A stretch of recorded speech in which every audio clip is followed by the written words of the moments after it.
How's it going? It is time once again for one of my absolute favorite shows here on Spectre Sound Studios, and that is Fearless Gear Reviews.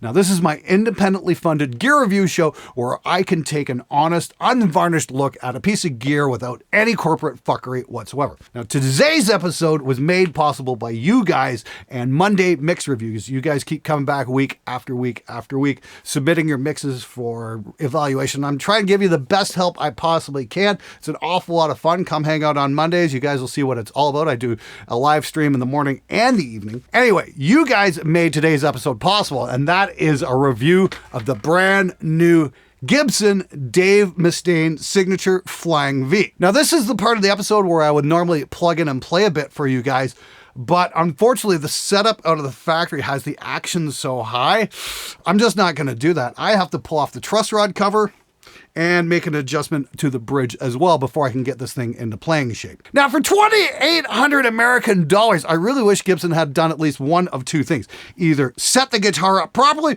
or put a warning sticker on the case. Some assembly may be required.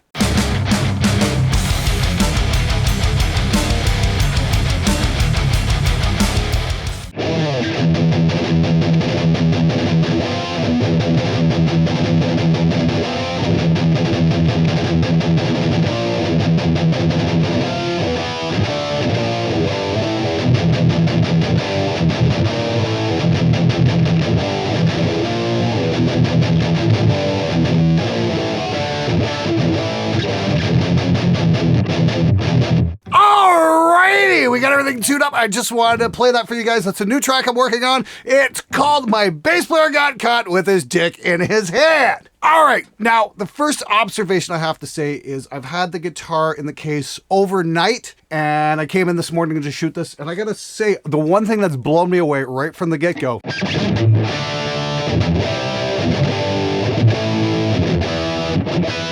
is the tuning. Praise Crom! We finally found a Gibson that can stay in tune. Now, if only they'd take this headstock and put it on the Les Paul. Oh yeah, every dad rack guy in the world just had a heart attack at that suggestion. Seriously though, I'm kind of shocked, to be honest with you. Gibsons have always been unstable nightmares when it comes to tuning, and I'm pretty sure the hockey stick headstock design that they lifted from the Explorer might have something to do with this. When it comes to making chords,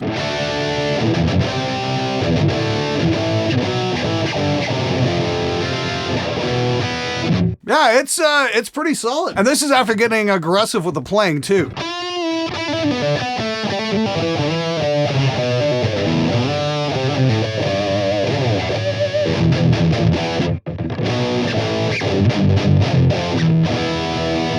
Not bad. Okay, I got to give credit where credit's due. This is something I could use in the studio, not have to worry about going out of tune every 5 minutes. I've had that issue with Les Pauls, SGs, Explorers, you name it. The neck just starts doing weird things and it can never stay in tune. Somehow, by some miracle, they finally managed to get that right. So good job, Gibson. Wow, there's 3 words I never thought I'd hear myself say in my entire life. All right, so just going over the specs here real quick. This is the Mustaine Flying V. It's made out of mahogany, like that makes a difference. The finish is gloss nitrocellulose lacquer that cracks really badly right at the neck joint, and the color is silver metallic, done very badly. Neck is mahogany. They call the neck shape slim taper, which is hilarious because it feels like a fucking baseball bat. It's a set neck, once again, very badly done. And it has mother of pearl inlay and an ebony fingerboard. The fingerboard actually feels pretty good once you can get your hand around the fucking thing. The scale length is 25.5 inches. It's got 24 jumbo frets. And most surprisingly of all, it's got a Graph Tech nut, which is great. That probably explains a lot why this guitar can stay in tune. I love their Graph Tech stuff. It's about time Gibson smartened up and started putting them on their instruments. Now, one point I do want to mention about this, the pickups are snarly as hell, but they're also really sensitive to noise.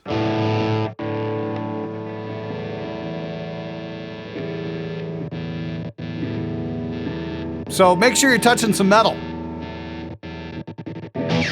Still not as bad as the Mesa Cat Plug the second.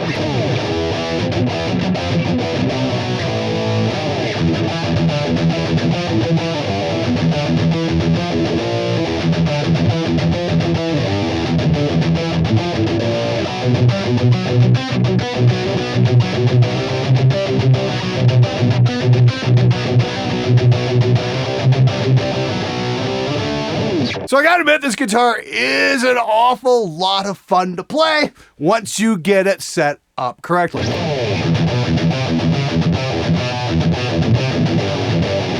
Oh, hold on, that's the wrong band. The fact that I had to set this guitar up to be better playable right out of the box for a $2,800 guitar, that is fucking bullshit.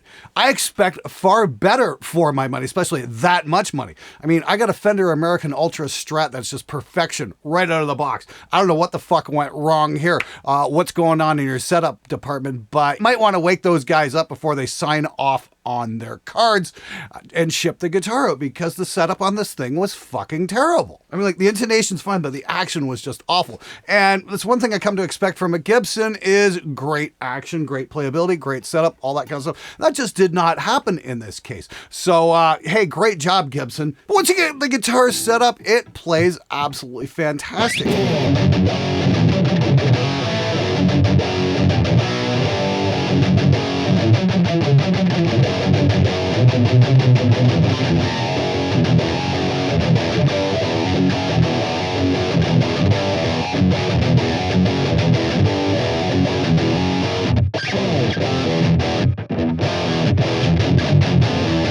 You take a mortal man, give him a flying V,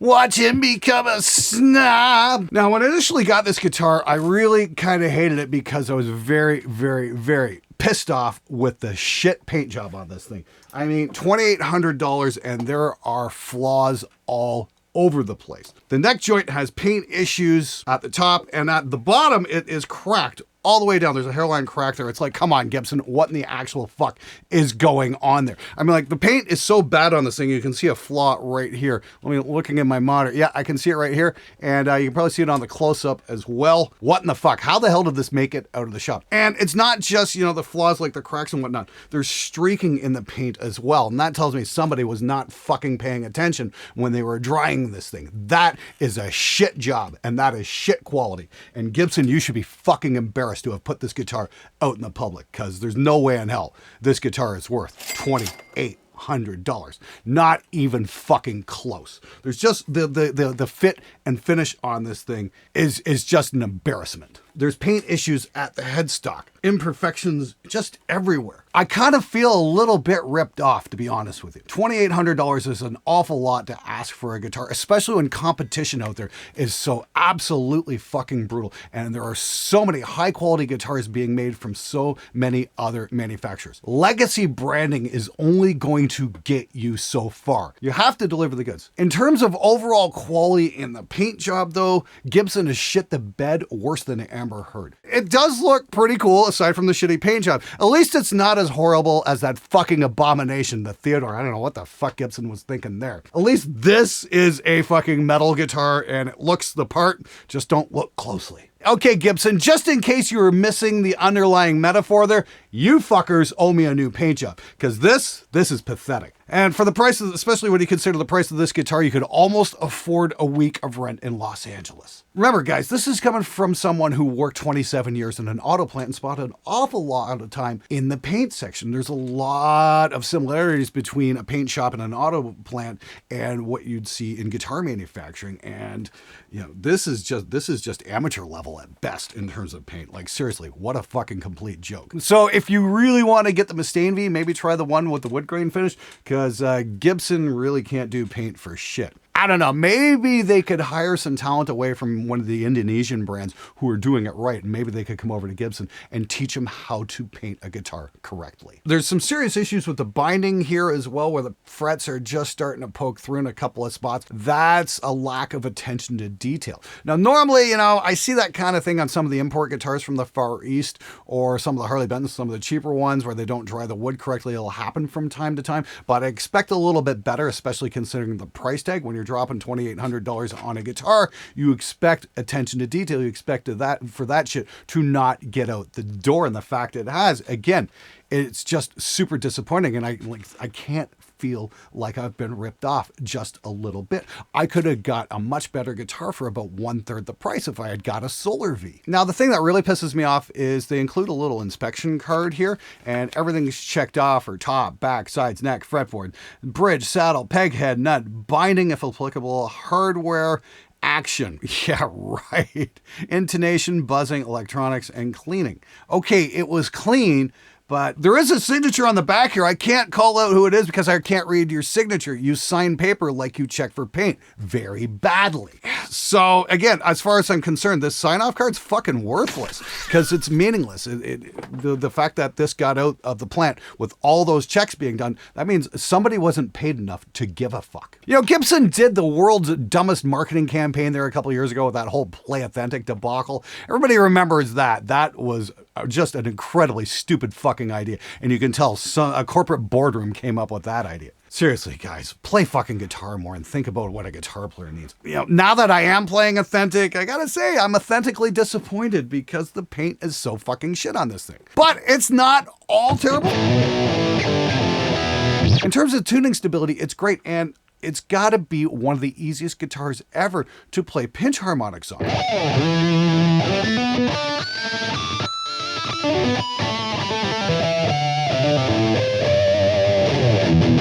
The one riff I've been playing forever and I can never get right, I can never get the pinch harmonic right, is the low chug riff on No More Tears.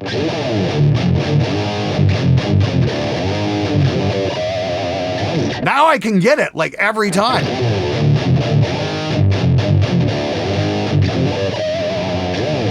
And with a little practice, maybe get it right.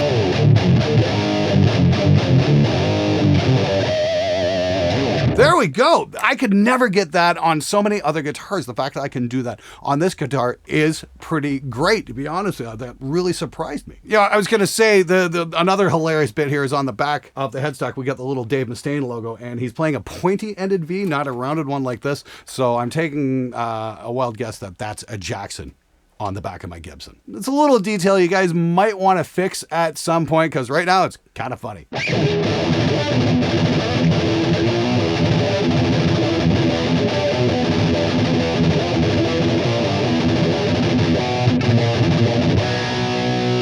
Oh, hang on. In order to do that song justice, I think we got to play it right. We got to do it just like Megadeth did in the Holy Wars video. 1 sec. All right, now I'm ready to thrash it up.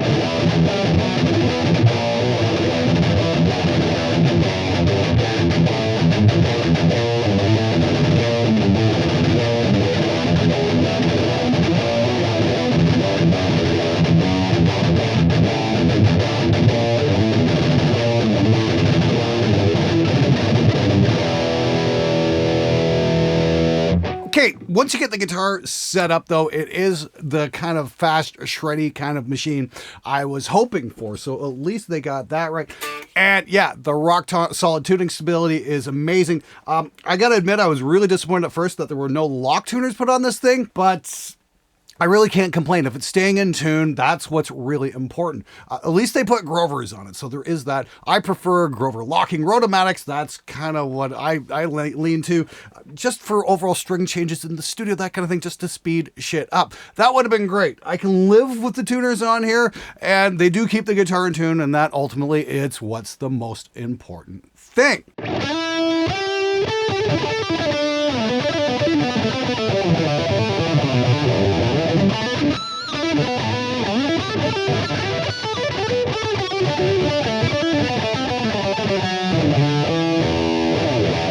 And as for playing authentic, well, it's a truly made in the USA kind of authentic experience. And by that, I mean completely half-assed. The sad truth is, Gibson is selling an $800 guitar for an extra $2,000. There are many better options these days, and whoever is in charge at Gibson might want to consider unsticking his head from his ass and realize that the competition is going to annihilate them. As I said before, you can get a far better guitar for 1/3 the price, and better in terms of fit, finish, overall action, and quality control right out of the box. Once you set this up, it's great, but the fact that I had to set it up for better action should not have fucking happened. Bottom line, I really have to ask, just who in the hell is this guitar for? Most guys from the thrash generation are smart enough to look past the name on the headstock and know they can get far better for far less.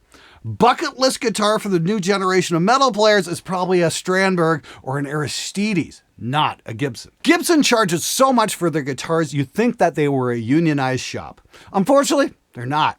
So I'm providing some links in the video description to help out with that discrepancy. Remember guys, you're never going to get better wages and benefits because a company is nice. You have to take them. Amazon and Starbucks are learning the hard way that there's strength in numbers.